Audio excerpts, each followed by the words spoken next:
Welcome to Kaizen Time, part of the Blood, Sweat, and Business podcast, where we provide constant improvement to businesses through timely, actionable financial solutions. Do you want answers to your financial questions? Email us at bsb@kaizencpas.com. I'm your host, Mark Valesky. Now let's get started. Good morning and welcome to Kaizen Time. I am joined by Eric Jorn, a partner here at the firm. Good morning, Eric. Good morning. How you doing? I'm doing wonderful. How about yourself? I'm doing pretty well. Are you ready to talk about basically the new year? Absolutely. It's terrifying and exciting at the same time, right? New year brings a new you. Ideally, your favorite term. Well, you always like to think that it's a new year and it's a new you. Although that means it's closer to tax season, which, that's our favorite time of the year as well. But before we even start talking about anything, one thing I really want to talk about is how so many people set goals for the new year and how many of them just fail within the first weeks, then months. And that's not what we want for anyone, right? And when we're going to be talking about, and the subject of this podcast is really trying to set up a small business for success long-term to fulfill their yearly goal. Totally. So let's actually break that down. So what are some great tips to increase sales and revenue for a small business?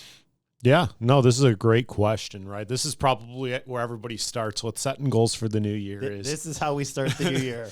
How do we get more revenue in the business, right? How do I make more money? Everybody asks that question. Everybody wonders how we do it. And hey, if you can take some tips from this and succeed with them, I mean, that's it. That's a big win, right? That's more money in your pocket. Pens and Post-it notes out now.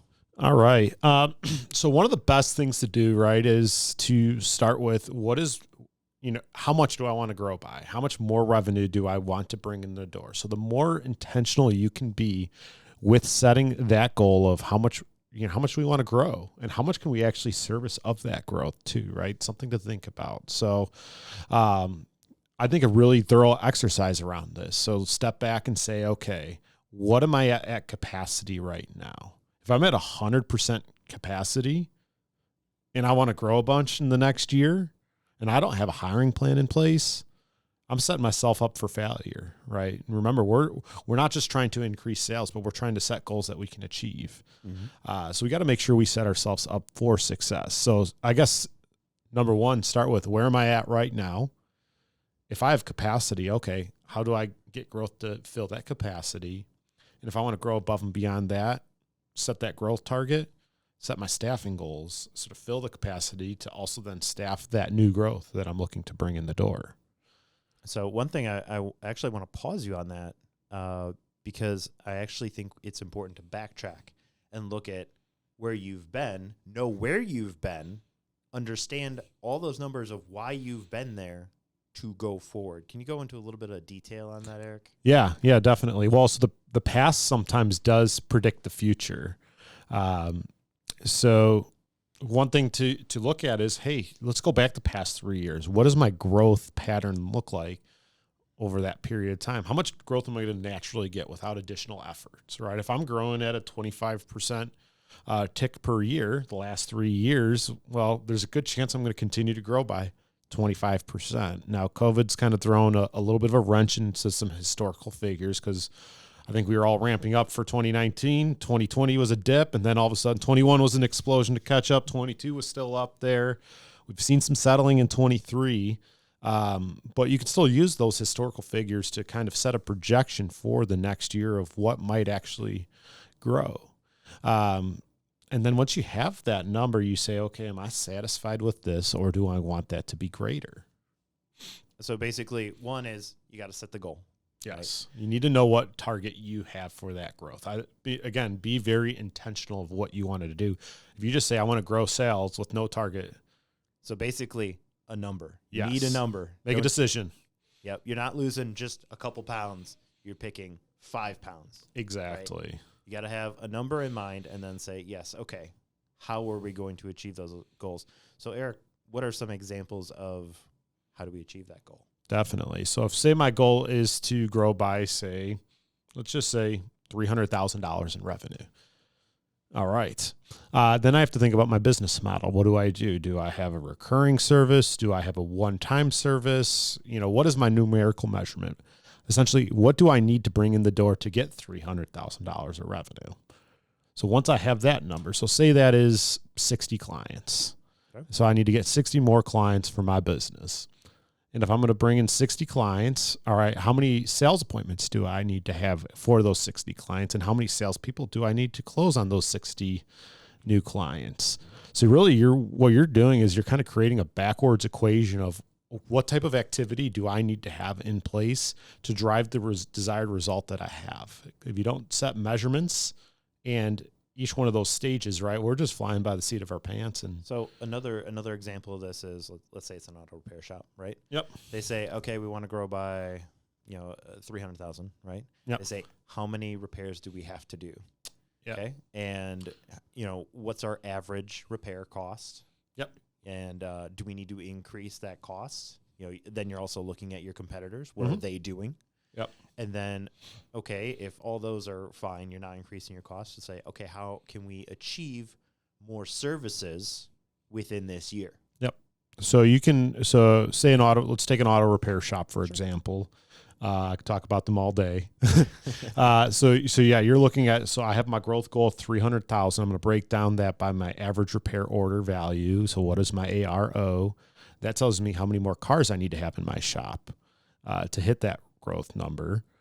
Again, that's one measurement, right? How do I get more cars in the shop? So how much do I need to spend in marketing to get those cars in my shop? How many more appointments do I need to set to get those cars in my shop? Those are all future measurements that distill down to that. But there's other ways to do it, right? We can increase our ARO, right? We don't have to just service more customers. We can actually get more revenue out of those same customers. Mm-hmm. So then we can look at our labor rate, right? Is our labor rate, is it in line with the market? I mean, to be honest, is my opinion, when you're setting a labor rate, is you have goals for your shop. Well, set your labor rate based on achieving those goals for your shop. So if you have a set percentage of profit that you want to achieve, set your labor rate based on that profit goal that you have and how much overhead you need to turn to do that. And then it's your job as the shop owner to deliver on that value of that labor rate. So I could be 30% higher than my nearest competitor. That's fine. But now it's my goal to create enough value to achieve that 30% increase. So either make sure that your employees, one, are worthy of that, right? They're producing at that level, that quality. And that you have the expectations with those employees that we deliver at that level, at that premium rate. All right, well, that's great. What else? What else you want to add to this? I feel like we can go all day, right? Well, we'll just go all day. we'll just continue with an automotive repair facility. Yeah, it's simple, and I think this translates well to all sorts of Pretty businesses, much everyone right? should be able to understand it from this base. Because most businesses are selling parts and labor to a certain extent. Maybe it's combined in one product, and they're retailing a product. Maybe they're servicing somebody, and their parts is really a small cost, but this all translates. So we talked about labor, so parts. So automotive repair shops should be operating on something called a parts pricing matrix, which essentially says if the part costs me X, I should charge Y for that. So I plug the cost in, it tells me what I should charge for it, and based on the cost of the part, tells you how much you can mark it up. So say I have a 10-cent light bulb, well, I can mark that thing up 10 times and make 90 cents on that 10-cent light bulb. But if I have a $2,000 engine, I might only be able to mark that up, say, 20% or 50%, because that's all the market will bear for that engine cost.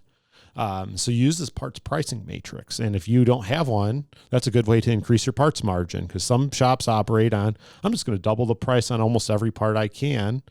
Well, that gets you 50% on your low cost parts, and then these more expensive parts are harder to mark up, or dealer parts are harder to mark up because they have a higher cost. And the market will only bear so much. Mm-hmm. And always remember that, customers have this knowledge too. They can go find this parts, whatever matrix. Parts pricing matrices are available. Honestly, I don't think consumers should be looking up and seeing hey, I can go get this part on Amazon. What's going to take me 3 days to get? Mm-hmm. Instead, I can fix your car today. I'm going to fix it right the first time, and I'm going to add a guarantee on it. Provides a lot more value.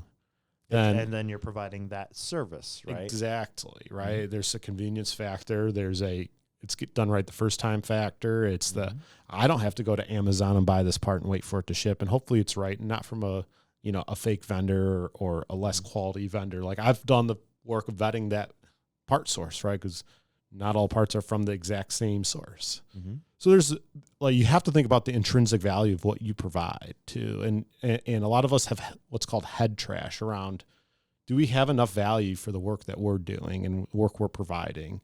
And the most successful businesses, they really understand the value they provide, not really rely on what their perceived value in the marketplace is. Interesting. So what else we got?